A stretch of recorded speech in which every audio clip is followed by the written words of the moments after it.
Hello, friends. Welcome to Still Here, Still Trying. I'm Mira, and your host is Mike Baker. You know, the dad, musician, optimist, guy from North Idaho who refuses to panic on the internet. Today's topic comes to you courtesy of a long flight home from New Zealand, which means Mike has had about 13 uninterrupted hours to think about humanity, so buckle up. He went to see his son, Cameron, building a life on the other side of the world, stood on a black sand beach, talked to actual humans with actual accents, and then came home to the comment section. And it got him thinking about how loud everything feels, about how normal most people actually are, about why calm might be the most underrated leadership skill in 2026. If you're tired of the noise but not ready to give up on people, this one's for you. All right, here's Mike. Well, hello again, friends. Welcome back to Still Here, Still Trying. I'm your host, Mike Baker, and I am so glad that you're here. Hey, look, like we do, I think every week so far, quick favor. If this show has been good for you, if you listen to it, if you enjoy it, will you please do me a favor? Will you follow it wherever you listen? Will you take a second later, leave a review, share it with somebody who needs a little bit of steadiness in their week? This grows because you pass it along. And I don't take that lightly. I'm so grateful for all of you that do. All right. Well, listen, Kelly and I just got back from New Zealand. We went over to see our son, Cameron, and spend time in the world that he's building there. Now, New Zealand is beautiful. It's an amazing place, but it's so cool to go and see the life that your son's building on the other side of the world, right? But I want to start with this. We actually had a chance to meet a bunch of the people in his life, many of his friends, not all of them, but the ones we met, they are just amazing. So I want to give a shout out to Jeff and Evie and Lola and Greta and Poppy and the entire team at Kisa, the restaurant that we ate at. Just, wow, I can't tell you how awesome you were, how fun it was to meet you. You are all so smart and funny and welcoming and grounded. And as parents, there is something deeply reassuring about sitting across from your kids' friends and thinking, yeah, he's surrounded by good humans. Like that matters. And thank you so much. All right. And then I just want to do a quick shout out to the amazing restaurant Kisa. Holy cow. So this is the restaurant that Cameron and many of his friends work at. This is in Wellington, where Cameron lives. And I'm telling you right now, it's worth the flight for all of the food. But my favorite thing was the appetizer, these corn ribs, the short rib that we had. Like everything was just amazing. But the flight's worth it just to go have a meal at Kisa. I'm not exaggerating. So book your flight, go have a meal at Kisa, and then you can come home. But the place has this energy where plates at the table and everyone leans in. It's loud in the right way. It's warm. It's alive. Cameron ordered all of our food for us. It's this Middle Eastern food. It's like shared plates. It was incredible. The food was so good. So check it out. It's unreal. Just make it happen. But more than the food, it was so much fun watching Cameron just kind of move through that space. We watched him work a couple other days when he was there. He's confident, he's comfortable, he's part of something, and he's building a life there. And he has a rhythm, he has people, and that hits you. He's always been an independent kid, gymnast, cross country, smart guy, self-driven, the kind of person who would rather figure it out himself than ask for help. And now he's doing that on the other side of the world. You sit across from him and you just feel proud, deeply proud, and a little stunned. So we stayed most of the time in Wellington, and then we rented a car and drove up to Auckland. But we stood on several beautiful beaches. We did some hikes, but we stood on this beach called Piha Beach, black sand, there's wind coming in off the water. It was quiet in a way that slows your thoughts down. Not really dramatic, but just like wide open. It was so cool and so beautiful. And being there And then, coming off of meeting his friends and sitting at the table at Kisa and just seeing his life in Wellington, it just reminded me how similar people are everywhere. There's different accents, but the same hopes, the same basic desires, stability, belonging, and purpose. And then you fly home, you turn your phone back on, and it feels loud again. Fast, sharp, tense, divided. And that contrast really stuck with me because if you only consumed the loudest voices, you'd think that everything is falling apart. But when you sit around a table with your kid and his friends halfway across the world, when you laugh over food that's way better than it has any right to be, when you walk into a grocery store back home, or we actually took camera grocery shopping and it was like so much fun, but you're there and you see parents wrangling kids and neighbors helping each other. um it's powerful, and you realize something. Most people are just trying. Most people care. Most people want their lives to work more than they want to fight about everything. So we're going to get into this topic today because I think that's on the flight home. That's really where my brain was. So what I want to do, I want to start here because the internet is not real life. Because this might be the biggest thing that's messing with all of us. I know that you know that the internet is not real life. I know that. But man, I know that it sounds obvious, but the way that we live right now, it doesn't feel obvious. It feels like the internet is the scoreboard. Like the internet is the town square. Like the internet is where reality gets decided. And if you spend too much time there, it really messes with your head. You start to believe that everyone is furious, that everyone is divided, that everyone is either a hero or a villain.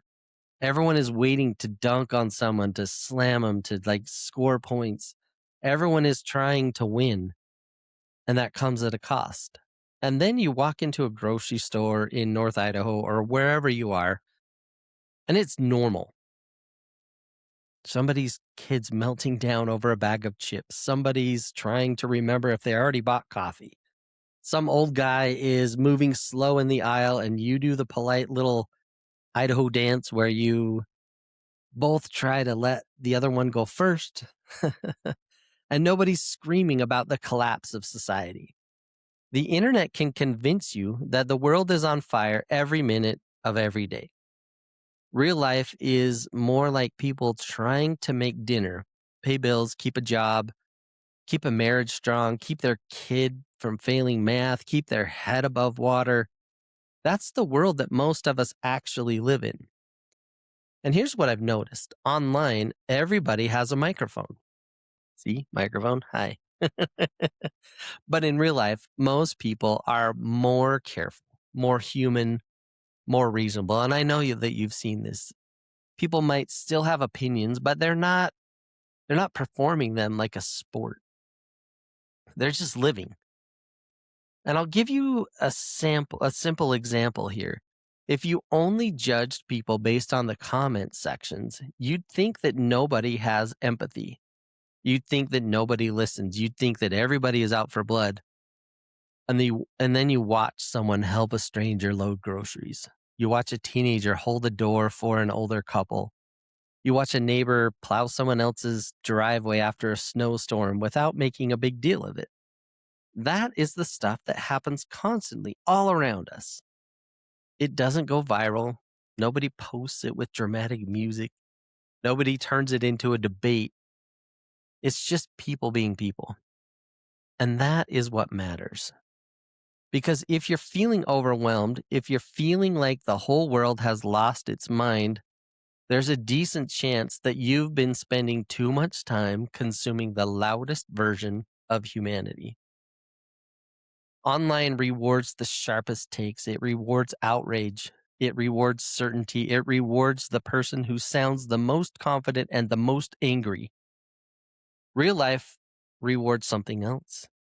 Real life rewards the person who shows up, the person who stays kind, the person who keeps going, the person who doesn't make everything worse. I'm not saying that real life is perfect. We have a lot of problems in this country. We have a lot of problems in the world. Like, it is not perfect. I get it. We all do. People are stressed.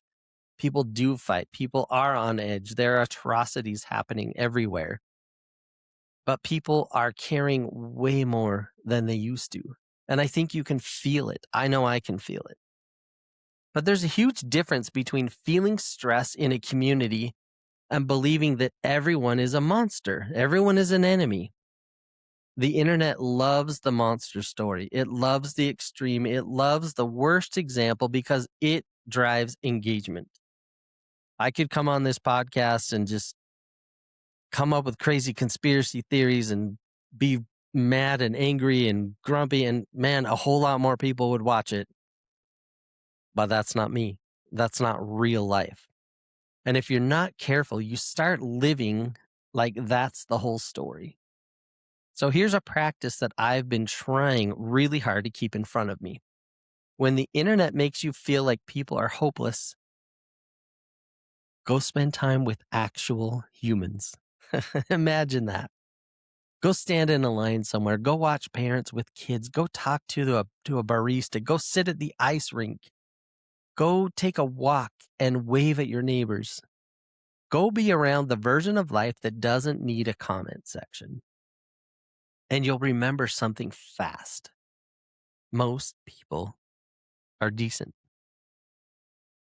They're imperfect, they're tired, they're distracted, they're trying, but they're decent. And that's why I say we're going to be okay. We are going to be okay. Because the world that you see online is a distorted version of the world that you live in. The loudest voices get the most attention. The quiet majority keeps building a life. And that quiet majority is the reason that hope still makes sense. Okay, well, that's the foundation for this episode. I hope that makes sense. I hope that set the stage well.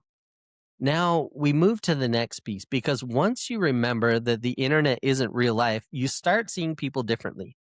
And you stop thinking in enemies, and you start thinking about neighbors, about friends. And that changes everything. And that's what today's episode is all about. Why the edges feel loud, why the center is stronger than it looks, and why I genuinely believe that we're going to be okay. Well, once you step out of the noise and back into real life, something else becomes obvious. And we've talked about it already. Most people are just trying. They're not masterminding this collapse of civilization. They're not waking up every morning plotting how to ruin your day. They're not sitting around thinking about how to win the culture war. They're trying to get through Wednesday. They're trying to keep their job. They're trying to raise decent kids. They're trying to pay a mortgage that feels higher than it used to. They're trying to make sure their parents are okay. They're trying to stay healthy. They're trying to keep a marriage steady when life is busy and loud. That's the majority. And when you really sit with that, it softens something in you. Because it's easy to turn people into symbols. It's easy to flatten them into positions. It's easy to assume that if someone disagrees with you, they must be reckless or malicious or ignorant. But most of the time, they're just carrying something that you don't see.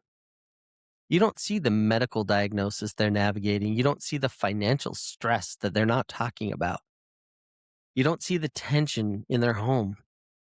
You don't see the insecurity that they're trying to hide. You just see the comment or the vote or the opinion or the mask that they're wearing. And the internet encourages you to stop there. Real life invites you to go a little bit further. I've had conversations with people that I disagree with deeply. On paper, we probably look like we're in different camps, different lenses, different conclusions. And then you sit across from them long enough and you realize something pretty simple. They love their kids. They care about their community. They're worried about the future. They're trying to protect what they value. And that doesn't erase disagreement, and it doesn't magically align everything, but it changes the temperature. It reminds you that you're not dealing with villains, you're dealing with humans, imperfect humans. And when you remember that most people are just trying, you stop escalating everything. You stop assuming the worst interpretation. You stop treating every difference like a threat. And you start asking better questions. What are they afraid of? What are they trying to protect? What pressure are they under? Because that's usually where the real story lives. And here's something that I've noticed too. When someone snaps or posts something sharp or sounds extreme, half the time it's not conviction driving it, it's fatigue. Fatigue makes people louder. Fatigue makes people defensive. Fatigue makes people certain. And when you're tired, nuance feels expensive. Listening feels exhausting. And extending grace feels like one more task on a list that's already too long. So people default to simple, us and them, right and wrong, win and lose. But underneath that surface layer, most people are still trying to do the best they can with what they have. And that doesn't mean that everyone is right. It doesn't mean that there aren't real problems, because there are. There are real tensions, real failures, real systems that need work. And I'm not pretending that everything is fine. I am saying that the average person in your town, in your grocery store, at your kid's game is not your enemy. They're navigating their own life. And when you operate from that assumption, something shifts inside of you. You become less reactive. You become less suspicious. You become more curious. And curiosity is powerful. It slows things down. It makes space. It invites conversation instead of conflict. If most people are just trying, then maybe the work in front of us isn't defeating each other. Maybe, just maybe, it's understanding each other just enough to keep the fabric from tearing. That's hopeful, not blind, not naive. This is hopeful in a grounded way because I genuinely believe that when you strip away the performance and the posturing, most people want similar things: safety, stability, belonging, meaning. They might disagree on how to get there, and that's real, but the underlying desires aren't that different. And when you remember that, it gets a little easier to breathe. It gets a little easier to say, we're going to be okay. We're going to be okay. Everything's okay. Not because there's no tension, because the center of the country, the quiet middle of daily life, is still full of people who are trying. And people who are trying are not a lost cause. All right. Well, now let's talk about what happens when you decide to be one of the steady ones in that room in your community, because that's where this gets really practical. So if most people are just trying and the internet isn't real life, then the next question becomes personal. Who are you going to be in the room, in your community? Because here's something that I have learned over and over again. Energy spreads. Anxious people make rooms anxious. Angry people make rooms tight. Defensive people make conversations shrink. But guess what? Calm spreads too. One steady person can lower the temperature of an entire space. You've seen it. You walk into a meeting and everyone's on edge. Voices are a little louder than they need to be. People are interrupting. You can feel the tension before anyone names it. And then someone speaks slowly, measured, clear, not rushed, not reactive. And the whole room shifts. Nobody announces it. Nobody claps, but shoulders drop. The air changes. That is leadership. And I'm not talking about titles. I'm not talking about who's in charge on paper. I'm talking about presence. Calm is presence under pressure. It's the ability to regulate yourself when everyone else is escalating. It's knowing that just because someone throws energy at you doesn't mean that you have to throw it back. That takes strength. Anybody can lose it. That's easy, right? We've all been there. That's instinct. That's impulse. Staying steady when you feel your heart rate spike, that is work. And it's powerful. It's incredible. You see it in families. One parent spirals and the whole house feels chaotic. One parent stays grounded. And even if things are messy, there's stability. You see it in teams. When a leader panics, everyone starts scrambling. When a leader says, all right, let's take this one step at a time, people breathe again. You see it in friendships. When someone brings drama and the other person doesn't amplify it, the drama loses momentum. Go back to my episode on narcissism, right? You can get that. Calm isn't passive. Calm isn't disengaged. Calm isn't pretending that nothing is wrong. But calm is controlled. It's choosing your response instead of being dragged by your reaction. And here's the part that matters. You don't need a platform to do that. You don't need thousands of followers. You don't need a big microphone. You don't need a podcast, although it's kind of fun. You need self-awareness. You need the discipline to notice when you're about to escalate something that doesn't need escalating. You can feel it in your chest. We all know that. You need the humility to say, maybe I don't have the full picture yet. Can you imagine what would happen if you just asked that question? You need the courage to hold silence for a few seconds instead of filling it with something sharp. That is leadership in 2026, and we need more of it. And if you're listening, we need it from you. Because right now, a lot of people are running hot. There's pressure everywhere, financial pressure, cultural pressure, information overload.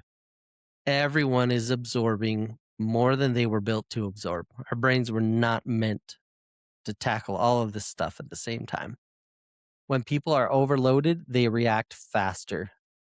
So if you want to change the atmosphere in your world, in your circle, you don't start by shouting louder. You start by stabilizing yourself. Slow your speech. Lower your tone. Ask one more question before making a statement. And for the love of God, pause before sending the text or the all caps email. Just don't send it. That is influence. It feels small in the moment. It feels almost invisible. But over time, people begin to associate you with steadiness. They trust you more. They open up more. They come to you when things feel chaotic because they know that you won't pour gasoline on it. And that's where real connection lives. We talk a lot about being strong. We talk a lot about standing firm. And we talk about defending what matters. All of that has a place.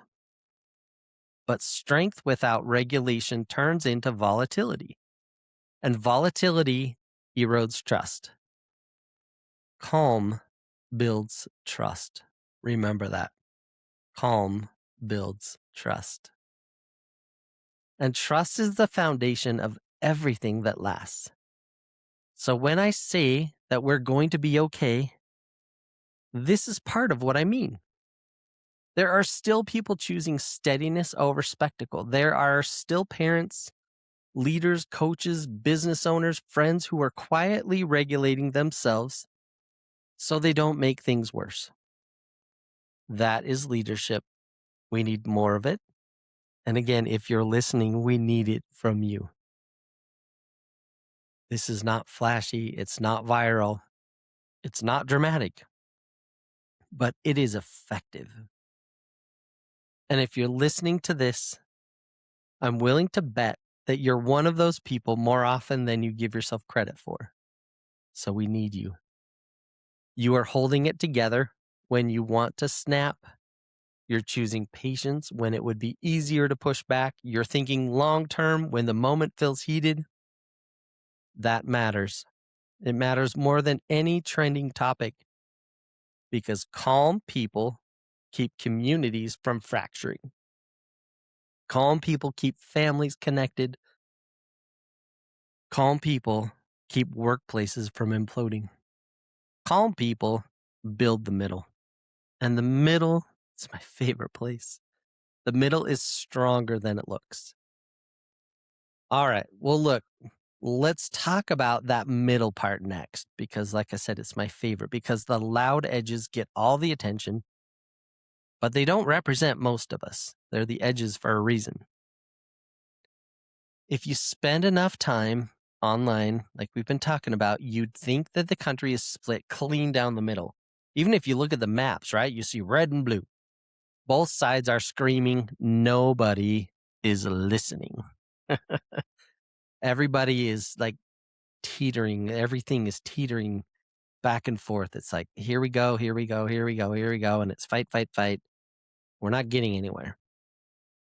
That is the highlight reel. What doesn't trend is the center. The center doesn't yell. The center doesn't perform. The center doesn't wake up looking for a fight. The center wakes up looking for coffee. The center is the parent coaching Little League after work. The center is the nurse finishing a double shift and still checking on a neighbor. The center is the small business owner trying to keep payroll covered and still making that donation to the Little League team. The center is the mom packing lunches and answering emails and trying to remember if she signed the field trip form. That is most of the country. The edges are loud, they're dramatic, they're compelling, they're easy to film and clip and repost. Anger looks strong in short form. Certainty looks powerful when you cut it into 30 seconds. The center actually looks boring. But boring is stable, and stable is strong. Here's what I mean. The loudest voices don't usually build things. They react to things, they critique things, they tear down or defend or argue. The center builds, and I've been doing this my whole career. The center builds, the edges tear you down. The center starts companies. The center volunteers at church and at school. The center shows up to city council meetings and PTA meetings, and the center shows up and they plow driveways when it snows and they bring casseroles when someone's sick. That doesn't go viral. It just works. And when you zoom out, you realize something powerful. The edges can dominate the conversation, but they don't dominate daily life. Daily life is run by people who are mostly reasonable, people who disagree without detonating everything around them, people who want their kids safe, their neighborhoods calm, their communities functioning. And that is the majority. Sometimes it doesn't feel like it, but that is the majority. We just don't see them because they're not screaming into microphones. Think about your own circle. How many truly extreme people do you interact with every day? Not online, but in person. Most of the time, it's normal humans with complicated views and decent intentions. Some conservative, some progressive, some religious, some not, some passionate, some indifferent. But most of them can sit in a room together and get through a conversation without flipping a table. That is strength. We've let ourselves believe that volume equals dominance, that because something is loud, it must be winning. Volume and strength are not the same thing. The loudest part of a storm isn't what keeps the house standing. The foundation does. And the foundation of this country, of this community, of your neighborhood, of your family is not the loudest voices. It's the steady ones. It's the families paying their bills. It's the teachers showing up every morning. It's the firefighters training when no one's watching. It's the business owners making payroll. It's the grandparents watching grandkids so that their kids can work. That is the center, and it's a beautiful place. That is where stability lives. And here's something else. The edges feed off attention. They grow when we obsess over them, when we amplify every extreme clip, when we assume they represent everyone. The center grows quietly. It grows through consistency. It grows through relationship. It grows through showing up again tomorrow. And when you remember that, the fear starts to shrink just a little. You realize that society is not hanging on by a thread held by Twitter arguments. It's held by millions of ordinary people doing ordinary, responsible things every single day. That's not dramatic. It's durable. And durability wins over time. So when I say that we're going to be okay, because we are, I am not ignoring the tension. I see it. You see it. There are real disagreements, real failures, real challenges that need attention, leaders that are extreme, that are polarizing, that are tearing this world apart. That is all real. I get it. But the foundation is stronger than the headlines suggest. The center is strong. And most of us live there, which means that most of us have way more in common than we're told. All right. Now, let's bring this home, because knowing that the center is strong is one thing, but deciding to strengthen your own circle is another. I'm going to put you to work here. So, if the internet isn't real life, if most people are just trying, if calm is leadership, if the center is stronger than the edges, then the question gets simple. What are you going to do with your circle? That's where I'm going to put you to work, because none of us control the whole country. None of us control the algorithm. None of us control what some loud voice posts tomorrow. But you do control the temperature in your own home. You do influence the tone at your work. You do shape the way that conversations go in your friend group. You decide whether something escalates or settles. That is real power, and you have to remember that. It doesn't feel glamorous. It doesn't come with followers, and I guarantee it won't trend, but it matters. You don't have to fix everything. You don't have to be the hero. You don't have to solve the culture. You just have to be steady in your lane. Be the calm one in the room. Be the person who listens before reacting. Be the parent who regulates before responding. Be the friend who lowers the volume instead of raising it. That's how communities stay intact, one circle at a time. And here's something that I've learned over the years. I know I'm old and wise now because I crossed the 50 threshold. When people feel safe around you, they open up. When they open up, they soften. And when they soften, they're less likely to go nuclear over every disagreement. Safety doesn't come from winning arguments. Does anyone win arguments? It comes from consistency. It comes from knowing that even when things get tense, you're not going to explode.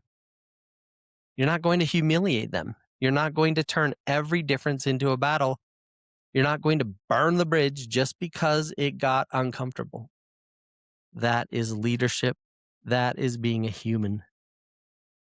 And that is optimism with muscle. And guess what? It's contagious. People want to be around it. You don't need 10,000 people doing that. You just need enough. Enough steady parents, enough grounded leaders, enough thoughtful neighbors, Just enough people who refuse to let the loudest voices define the whole story. That's why I can say this with a straight face, and I'm smiling when I say it. But guess what? We are going to be okay. Not because there aren't problems. Again, there are. Not because everything is trending in the right direction. It isn't. But we're going to be okay because most people wake up tomorrow intending to do the right thing in their world. They're flawed. They mess up. They lose their temper. So do you. They get it wrong sometimes. So do you. But just like you, they wake up and then they try again.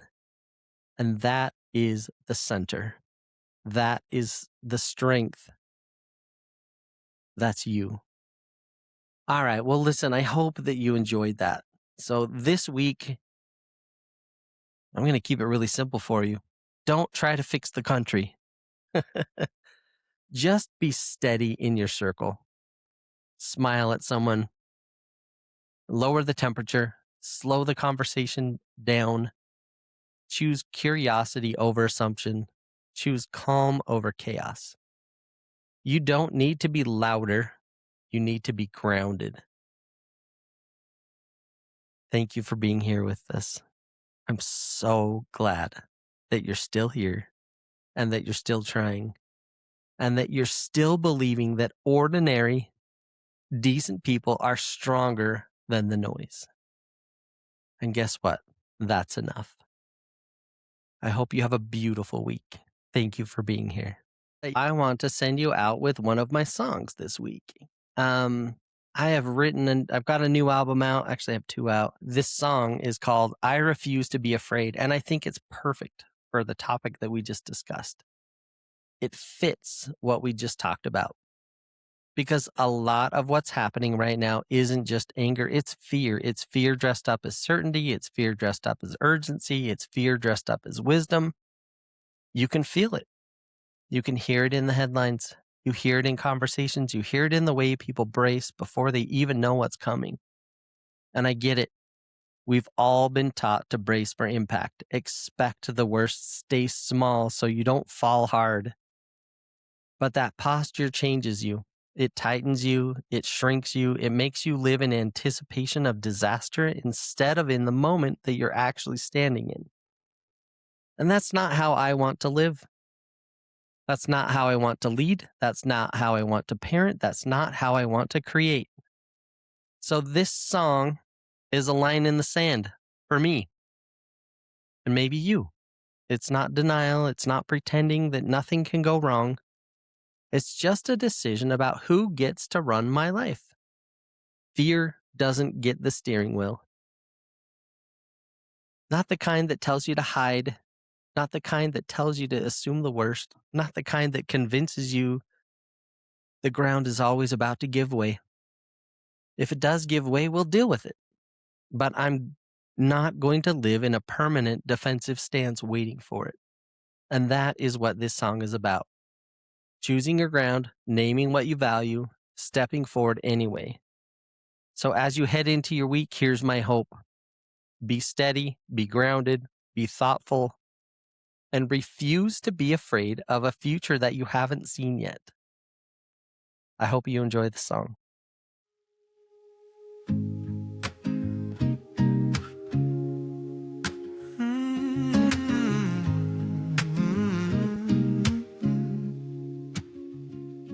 I have heard the warnings clearly, every forecast, every threat.